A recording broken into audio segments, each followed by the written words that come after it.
ये 14 जीव समास में अपन उत्कृष्ट स्थिति और जघन्य स्थिति ऐसे जब निकालेंगे तो ये 28 भेद अपने को हो गए। मानी 28 प्रकार से यहाँ पर ये 148वीं गाथा में बताएंगे कि हम 28 प्रकार से जो है जघन्य स्थिति और उत्कृष्ट स्थिति जो है हम जानकारी करेंगे। ये विशेषार्थ में आपको आगे वाले पृष्ठ में जो पूरे से 1 से लेकर के 28 तक का इन्होंने दिया भी है। बादर पर्याप्त, एक इंद्रिय, सूक्ष्म पर्याप्त, अपरिंद्रिय इत्यादि इस प्रकार से ये लिखा। तो ये 28 तो क्या है आप लोगों को समझ में आ गया, इसमें कुछ पूछने की बात नहीं है। तो इस तरह से अर्थ जहाँ लिखा है वो पढ़ रहा हूँ वापस कि बादर पर्याप्त, अपर्याप्त, सूक्ष्म पर्याप्त, अपर्याप्त, ये 4, और इन जीवों की कर्मों की उत्कृष्ट स्थिति और तथा सूक्ष्म बादर अपर्याप्त और सूक्ष्म बादर पर्याप्त जीवों की जघन्य स्थिति। इस प्रकार एक केंद्रीय जीव की कर्म स्थिति के तो 8 भेद हो गए, और द्विइंद्रिय पर्याप्त, अपर्याप्त तथा इन दोनों के जघन्य उत्कृष्ट कर लेने से इस प्रकार स्थिति के 4 भेद हो गए। द्विइंद्रिय संबंधी जान लेना, इसी प्रकार से त्रिइंद्रिय से लेकर के संगी पंचेंद्रिय पर्याप्त स्थिति के 4 भेद हो गए। तो ये अभी जो इसमें जो लिखा हुआ है इसी को मैंने आपको सरल करके समझा दिया कि जो जीव 14 जीव समास होते हैं उन्हीं को अपन उत्कृष्ट स्थिति और जघन्य स्थिति ये 2 प्रकार से जानकारी करेंगे, इसलिए ये 28 प्रकार का भेद हो गया। तो यहाँ 8 + 4 + 4 + 4 + 4 + 4 इस तरह 28 ये स्थिति के भेद 14 प्रकार के जीवों की अपेक्षा से होते हैं। 14 प्रकार के जीवों की अपेक्षा, 14 जीव प्रकार के जीव माने 14 जीव समास। तो ये यहाँ तक तो अपने को ये समझ में आ गया। तो ये नीचे विशेषार्थ में अब आप देख लीजिए कि एकेंद्रिय आदि के 14 भेदों की उत्कृष्ट व जघन्य स्थिति भेदों की अपेक्षा 28 प्रकार निम्नलिखित जानना। तो ये 28 प्रकार का जो है अपन ने अभी जैसे समझा है वो ये 28 प्रकार का हो गया। उत्कृष्ट और जघन्य 2 भेद कर लेने से 14 जीव समाज का 28 भेद ऐसे हो जाता है। अब कह रहे हैं कि उपर्युक्त 28 भेदों में से संगी पंचेंद्रिय संबंधी 4 भेदों का कथन आगे पृथक रूप से करेंगे। संगी पंचेंद्रिय के 4 भेद कौन से हो गए? पर्याप्त, अपर्याप्त और जघन्य और उत्कृष्ट। उनकी जघन्य स्थिति और उत्कृष्ट स्थिति भी, और संगी पर्याप्त, संगी पंचेंद्रिय पर्याप्त और संगी पंचेंद्रिय अपर्याप्त, इन दोनों की जो है जघन्य और उत्कृष्ट स्थिति जो है ये अपने अगले कथा में पढ़ेंगे, अलग से करेंगे। यहाँ पर अब बाकी बच गए 24, मानी एक इंद्रिय के 2 भेद, बादर सूक्ष्म, 2 इंद्रिय के, और 2 इंद्रिय, 3 इंद्रिय, 4 इंद्रिय तक के। तो इन यहाँ तक के जो भेद है वो इसमें पढ़ेंगे अपन। तो अवशिष्ट 24 भेदों की स्थिति का आयाम, अब ये आयाम एक नया शब्द आया है। आयाम किसे कहते हैं ये समझना है। आयाम जानने के लिए अंतराल संबंधी भेदों को त्रैराशिक द्वारा कहते हैं। अब अंतराल निकालना है, आयाम जानना है, और त्रैराशिक तो अपन ने कल बहुत अच्छी तरह से समझी है। त्रैराशिक निकालने का अपने को तरीका थोड़ा थोड़ा आ गया है। अब यहाँ पर उसको कैसे अप्लाई करेंगे ये अपने को देखना है। अब स्थिति बंध में जो काल का प्रमाण है उसे आयाम कहते हैं। आयाम का अर्थ लंबाई है। स्थिति बंध में जो काल का प्रमाण है उसे आयाम कहते हैं। बस सीधी सीधी बात। जितनी स्थिति पड़ी है उसका नाम आयाम हो गया स्थिति। तो स्थिति बंध में जो काल का माने काल ही तो है, स्थिति काल ही तो है, और स्थिति है क्या भाई? इतने बरस, इतने सागर, इतना ये सारा, तो उसे ही आयाम कहते हैं। और आयाम का अर्थ लंबाई है। अब ये अपन आयाम शब्द जो है ये तो इनका शास्त्रीय शब्द है, और लंबाई शब्द जो है वो अपना साधारण भाषा का शब्द है, इसलिए उसको कहते हैं इतनी लंबाई, मानी कितने लंबे काल तक आपको वह कर्म रहेगा आपके पास में, ये स्थिति, ये उसका आयाम है ना? ये आयाम है, कितने समय तक वो कर्म आपके साथ में रहेगा। इसी को स्थिति भी कहते हैं, इसी को आयाम कहते हैं। और ये काल या समय एक ही बात हो गई, और इसको लंबाई, इसकी लंबाई शब्द करके साधारण जन के लिए समझने के लिए ये एक लंबाई हो गई भाई, इतने लंबे काल तक। अब यहाँ एकेंद्रीय जीव के मिथ्यात्व की उत्कृष्ट स्थिति कितनी है एकेंद्रीय जीव के लिए? तो अपन ने समझा था उत्कृष्ट स्थिति एक समान है, एकदम सही है। और अब जघन्य स्थिति कितनी है? तो वह पल्ले के असंख्यात्मक भाव को एक सागर में से घटाने पर जो काल शेष रहा उतने प्रमाण है। ये अपन ने जो पल्ले का संख्यात और असंख्यातवा भाग घटाने की बात जो आई थी वो आपको 146 नंबर की गाथा से आई थी। 146 नंबर की गाथा का एक बार अर्थ वापस याद कर लो। देखो 146 नंबर की गाथा निकाल करके देखो। 146 नंबर की गाथा में दिया था संगी जीव असंगी चतुष्क और एकेंद्रीय जीव के प्रकृतियों की जगन्य आबादा अंतर्मूर्त प्रमाण। अच्छा, ये आबादा के लिए था और आगादा स्थिति के लिए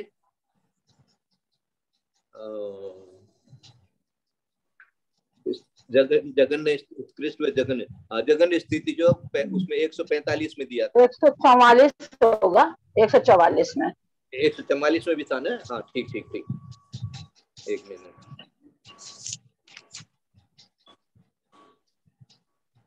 हाँ पल्ले का, हाँ 144 में भी है। बहुत अच्छा बहुत अच्छा। देखो क्या क्या था 144 का अर्थ पढ़ते हैं। मिथ्यात्व की उत्कृष्ट स्थिति को एकेंद्रीय जीव 1 सागर, द्विंद्रिय जीव 25 सागर, त्रिइंद्रिय 50 सागर, चतुरेंद्रिय 100 सागर, असंगी जीव पंचेंद्रिय जीव 1000 सागर तथा संगी पंचेंद्रिय जीव पर्याप्त जीव ही 70 कोड़ा-कोड़ी सागर उत्कृष्ट मानता है। अब मिथ्यात्व की जगन्य स्थिति, एकेंद्रीय जीव अपनी उत्कृष्ट स्थिति से पल्ले के असंख्यात में भाग प्रमाण कम बांधता है। ये 144वीं गाथा में बता दिया गया था, इन्होंने बताया था अपने को, है ना, कि इगी विगलाणम अवरम पल्ला पल्ला संपूर्ण असंपूर्णम। तो यहाँ असंख्यात में भाग प्रमाण, क्या असंख्यात में भाग प्रमाण के लिए ये कहा गया है। एक मानी एक और दो ना, ये सारा। तो अब मिथ्यात्व की जगन्य स्थिति, एकेंद्रीय जीव अपनी उत्कृष्ट स्थिति से पल्ले के असंख्यात में भाग प्रमाण। अब पल्ले का असंख्यात में भाग प्रमाण जो है वो क्या हो गया, वो ही इसका आयाम हो जाएगा।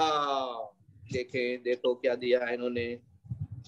अब स्थिति बंध में जो काल प्रमाण है उसे आयाम कहते हैं। आयाम का अर्थ लंबाई है। यहाँ एकेंद्रीय जीव के मिथ्यात्व की उत्कृष्ट स्थिति 1 सागर प्रमाण है और जगन्य स्थिति पल्ले के असंख्यातवें भाग को 1 सागर में से घटाने पर जो काल शेष रहा उतने प्रमाण।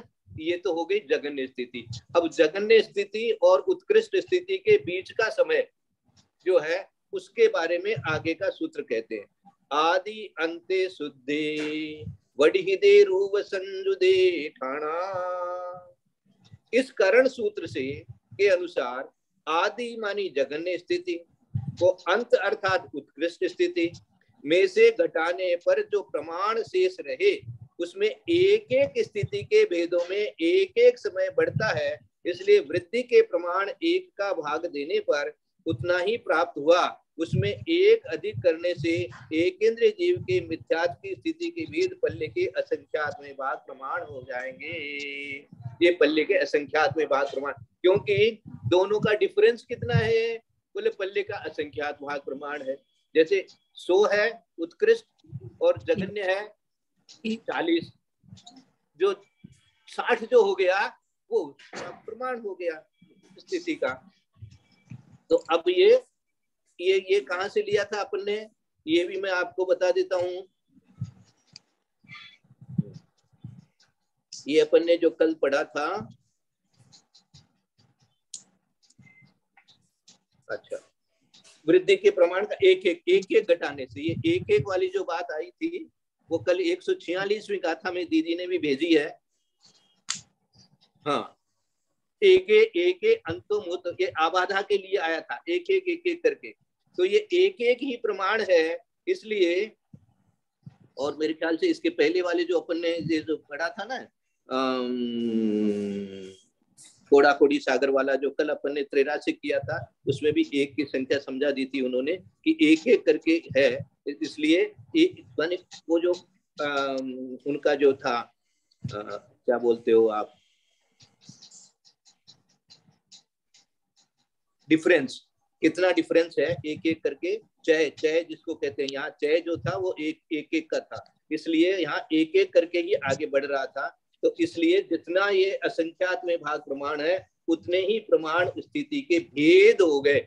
अब स्थिति के भेद कह रहे हैं, ये स्थिति इतनी सारी है, अब स्थिति कितने प्रकार की, स्थिति कितने प्रकार की बन सकती है, बोले इतने प्रमाण की बन सकती है। जैसे अपन ने उदाहरण लिया कि भाई उत्कृष्ट 100, जगन्य 60, 40 जो भी लेना, 60 ले लो एक बार, तो बाकी बच गए 40। अब 40 प्रकार की स्थिति है, उसके 60 प्रकार की भी बन सकती है, 61 की प्रकार की भी बन सकती है, 62 प्रकार की भी बन सकती है। इस प्रकार से ये 40 प्रकार की, तो ये स्थिति के भेद हो गए। कितने भेद हो गए? वो जितना आपस में डिफरेंस था उतने ही भेद हो गए। तो पल्ले का असंख्यातवां भाग प्रमाण हो गया। अपन उदाहरण समझते समझते इसको, जो क्योंकि ये संख्या तो अपन जानते नहीं है, अपन तो पल्ले का असंख्यातवां भाग अपन जानते नहीं है कितना है, और सागर भी अपन नहीं जानते हैं, लेकिन यहाँ से जो इन्होंने जो सूत्र दिया है उसके हिसाब से ऐसी अपन कल्पना अपने मन में बना सकते हैं कि इस प्रकार से भेद बनते हैं। फिर से वापस पढ़ देता हूं ताकि और जो चीज और एक बार अच्छे से समझ में आ जाएगी। आदि अंते शुद्धे वडी हृदय रूप संजुदे ठाणा। इस करण का क्या अर्थ है?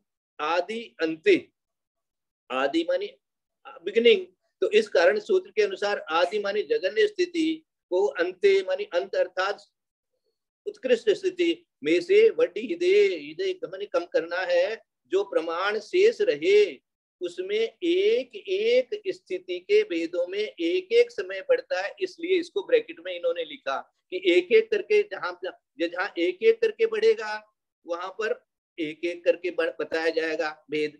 दो दो करके बढ़ेगा तो उतने भेद हो जाएंगे। जैसे मान लीजिए 60 और 100 के बीच में 40 है, यदि दो दो करके बढ़ता है तो कितने भेद आ जाएंगे? 20 भेद ही हो जाएंगे। एक एक करके बढ़ेगा तो 40 भेद हो जाएंगे। चार चार करके बढ़ेगा तो 10 भेद ही हो जाएंगे 40 में। इस प्रकार का विचार करेगा। तो इस तरह से वो एक एक करके बढ़ता है, इसलिए वृद्धि के प्रमाण एक का भाग देने पर उतना ही प्राप्त हुआ। उसमें एक अधिक करने से एक केंद्रीय जीव के मिथ्यात्व की स्थिति के भेद पल्ले के असंख्यात में भाग प्रमाण होते हैं। एक अधिक क्यों किया? एक अधिक करने से, एक अधिक क्यों किया? क्यों अपन जानते हैं कि जैसे 60 और 100, तो 60 को भी इंक्लूड करना है, 100 को भी इंक्लूड करना है, तो कुल भेद कितने हो जाएंगे? 41 हो जाएंगे।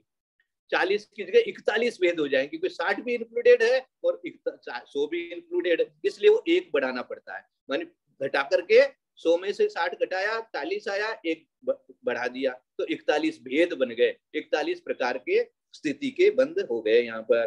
तो करने से एक केंद्रीय जीव के मिथ्यात्व की स्थिति के भेद पल्ले के असंख्यात में भाग प्रमाण हो गए। इस गाथा के अंतर्वर्ती गाथार्थ में अब जो आगे की गाथा है उसको जब पढ़ेंगे तब ये अच्छी तरह से और समझ में आएगा। लेकिन यहाँ जितना लिखा है उसको आगे अपन पढ़ लेते हैं कि एकेंद्र जीव की स्थिति के अंतराल में अंकों की संदृष्टि की अपेक्षा 1, 2, 4, 14, 28, 98, 196 इस प्रकार सलाका कहेंगे। उन सर्व सलाकाओं को जोड़ने पर 343 सलाका होती है। जैसे साझे के व्यापार में हिस्से होते हैं उसी प्रकार सलाका भी जाननी। एकेंद्रीय जीव के पल्ले के असंख्यात में भाग प्रमाण स्थिति के विकल्प कहे, उनमें 343 का भाग देने पर जो प्रमाण आवे उतने एक सलाका में स्थिति के विकल्प जानना। इनको अपनी अपनी सलाका के प्रमाण से गुणा करने पर अपनी अपनी स्थिति के भेदों का प्रमाण निकलता है। इसी को त्रैराशिक द्वारा कहते हैं। 343 सलाका में एकेंद्रीय जीव संबंधी मिथ्यात्व के सर्वभेद पल्ले के असंख्यात में भाग प्रमाण पाए जाते हैं। तो 196 सलाकाओं में कितने भेद होंगे? यहाँ वो त्रैराशिक लगाएंगे। यहाँ प्रमाण राशि तो 343, फल राशि एकेंद्र जीव के मिथ्यात्व की स्थिति के भेदों का प्रमाण अर्थात पल्ले के असंख्यातवां भाग, इच्छा राशि 196, 196 के लिए निकालना है सलाका। वो 343 की सलाका के लिए तो दे दिया ये क्या पल्ले का असंख्यातवां भाग। अब 196 सलाका हो, सलाका से क्या मतलब हुआ? वो आगे बताएंगे, आगे की गाथा लेंगे तब बताएंगे सलाका।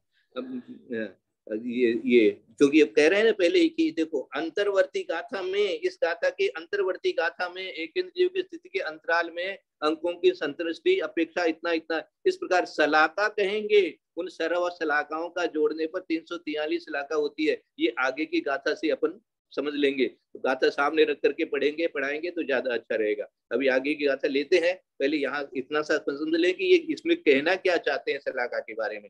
तो मैंने बताया आपको त्रैराशिक करान, तो यहाँ प्रमाण राशि 343, फल राशि एकेंद्रीय जीव के मिथ्यात्व स्थिति के भेदों का प्रमाण, पल्ले के संख्यात विभाग, इच्छा राशि 196 है। फल राशि को इच्छा राशि से गुणा करने पर वही जो कल अपन ने फार्मूला किया था, तथा जो प्रमाण राशि का भाग देने से जो लब्ध आवेगा उतने बादर पर्याप्त की उत्कृष्ट स्थिति से सूक्ष्म पर्याप्त की उत्कृष्ट स्थिति पर्यंत स्थिति के भेद जानना। अब सूक्ष्म पर्याप्त के लिए 343 था, बादर के लिए 196 था, इसलिए 343 का तो उन्हें दे दिया था। अब 196 का यदि निकालना है तो कितना आ गया, बादर पर्याप्त की उत्कृष्ट स्थिति से सूक्ष्म पर्याप्त की उत्कृष्ट पर्यंत स्थिति के इतने भेद हो जाएंगे। ये स्थिति भेदों का प्रमाण बादर पर्याप्त के उत्कृष्ट स्थिति बंध के अंतराल में जितने स्थिति के भेद हैं उनके समान है। इस अंतराल की 196 सलाका जानना चाहिए तथा इस अंतराल में स्थिति भेदों का जितना प्रमाण कहा उसमें से एक घटाने पर जो काल प्रमाण प्राप्त हो उसे एक सागर बादर पर्याप्त की जो उत्कृष्ट स्थिति है उसमें से घटाने पर सूक्ष्म पर्याप्त की उत्कृष्ट स्थिति का प्रमाण होता है। अब देखो ये लास्ट लाइन से आप पकड़ना, एक सागर प्रमाण क्या है, उत्कृष्ट स्थिति है मिथ्यात्व की, एकेंद्रीय जीव की। एकेंद्रीय जीव की उत्कृष्ट स्थिति एक सागर प्रमाण है। अब यदि अपन दो प्रकार के जीव करें एकेंद्रीय में से, एक बादर और एक सूक्ष्म, तो ये सोचिए कि जो उत्कृष्ट स्थिति है एक सागर प्रमाण, वो बादर वाला बांधेगा कि सूक्ष्म वाला बांधेगा? बादर वाला। वो बड़ा है। अरे तो उत्कृष्ट कौन बांधेगा? बोले उत्कृष्ट तो बादर वाला बांधेगा। तो लास्ट लाइन पढ़ो, देखो लास्ट लाइन में क्या दिया, तथा इस अंतराल में स्थिति भेदों का जितना प्रमाण का उसमें से एक घटाने पर जो काल प्रमाण प्राप्त उसे एक सागर ब्रैकेट में दे दिया। एक सागर किसके लिए? बादर पर्याप्त की उत्कृष्ट स्थिति, बादर के लिए दे दिया। में से घटाने पर सूक्ष्म पर्याप्त की उत्कृष्ट स्थिति का प्रमाण होता है। ये जो सलाका बता करके आपको बताएंगे कि उसी एकेंद्रीय की ही बादर में और सूक्ष्म में क्या डिफरेंस पड़ता है। बादर कितनी उत्कृष्ट स्थिति बांध सकता है और सूक्ष्म कितनी स्थिति बांध सकता है। इसलिए वहां 343 बादर के लिए लगाया और 196 जो है वो 343 सूक्ष्म के लिए लगाया और 196 जो है वो इसके लिए लगा दिया। देखो 343 इलाका में एकेंद्रीय संबंधी मिथ्यात्व सर्वभेद पल्ले के संख्यात में भाग प्रमाण पाए जाते हैं। तो 196 हो जाएगा सूक्ष्म के लिए, 343 हो जाएगा बादर के लिए। बहुत अच्छा। अब आगे देखो, पहले आगे की गाथा एक बार पढ़ते हैं और उसको पढ़ करके निकालते हैं कि ये सलाका में क्या कहना चाहते हैं। तो आज पहले 149वीं गाथा का भी पाठ अपन करते हैं और उसको पढ़ते हैं। उसके बाद में फिर इसी को वापस 148 को और 149 को एक साथ अपन लेते रहेंगे। तो 149 का पाठ कर लीजिए प्लीज। मैं करूं भाई साहब? हाँ जी जी जी जी जी। मध्य तो बसलागा हेट्टा उवरिंच संक गुणी दकमा सवजुदी संक गुणा हेट वरिं संक गुणम सन्निति। एक बार और बोलिए। मध्य तो बसलागा हेट्टा उवरिं च संक गुणी दकमा सवजुदी संक गुणा। ये क्या वर्ड है? हेड क्या है ये? हेट्टू। हेट्टू, हाँ। हेट्टू वरिं संक गुणम सन्निति। देखो इसकी संस्कृत कहते हैं मध्यस्थो कसलाका अधस्तनमुपरि च संख्या गुणित क्रमः सर्वयुति संख्य गुणा अधस्तनो परिसंख्य गुणा असंगीति। इसकी हिंदी में पहले वो संस्कृत वाले ग्रंथ से पढ़ता हूँ। संगी जीव की स्थिति के 4 भेदों को छोड़कर बाकी जीवों की स्थिति के 24 भेदों की 100 संख्या स्वरूप शलाकाएं हैं, वे मध्य भाग में थोड़ी हैं, अर्थात मध्य के भेदों की संख्या अल्प है, किंतु नीचे के भाग तथा ऊपर के भाग के भेदों की संख्या पहले से क्रम से संख्यात गुणी जानना तथा सबका जोड़ अर्थात सब भेदों की संख्या मिलकर संख्यात गुणी होती है। इस तरह नीचे के भाग से लेकर ऊपर के भाग तक में असंगी पंचेंद्रिय जीवों तक की संख्यात गुणी शलाका जाननी, अर्थात एक इंद्रिय से लेकर असंगी पंचेंद्रिय तक स्थिति के कुल भेद संख्यात है, संख्यात है। अब इसमें से पढ़ो 149 का अर्थ। संगी जीव संबंधी स्थिति के 4 भेदों को छोड़कर उवरिम च संख गुणित कमा। अच्छा, शेष जीवों की स्थिति के 24 भेदों को जो संख्या स्वरूप शलाकाएं हैं, वे मध्य भाग में सबसे स्तोक हैं। स्तोक कहते हैं थोड़े को। मध्य थोव शलाका, मध्य कहां से शुरू किया? मध्य थोव शलाका। हेट्टा उवरिम च संख गुणित कमा। संख्य स्थिति के 4, हेट्टा मानी 4, संगी जीव संबंधी स्थिति के 4 भेदों को छोड़कर उवरिम, उनको उवरिम मानी छोड़ दिया, तो 4 भेदों को छोड़कर शेष जीवों की स्थिति के 24 भेदों के जो संख्यात शलाकाएं संख गुणित कमा सब्व जुदी संख गुणा हेट्टू वरिम संख गुणम सन्निति। मध्य भाग से नीचे की शलाका संख्यात गुणी, संख्य गुणा संख्यात गुणी तथा इससे भी संख्यात गुणी, फिर आगे फिर 2 बार आया ना, संख गुणा हेट्टू वरिम संख गुणम असंगी, संख्यात गुणा गुणी शलाका मध्य भाग से ऊपर के भाग में है, वरिम माने ऊपर, जिनकी अंक संदृष्टि 4, 1, 2 रूप है।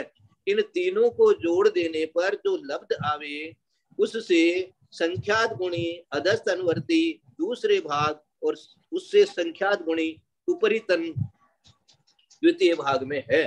अब ये शलाका क्या है? देखो, अनेकों में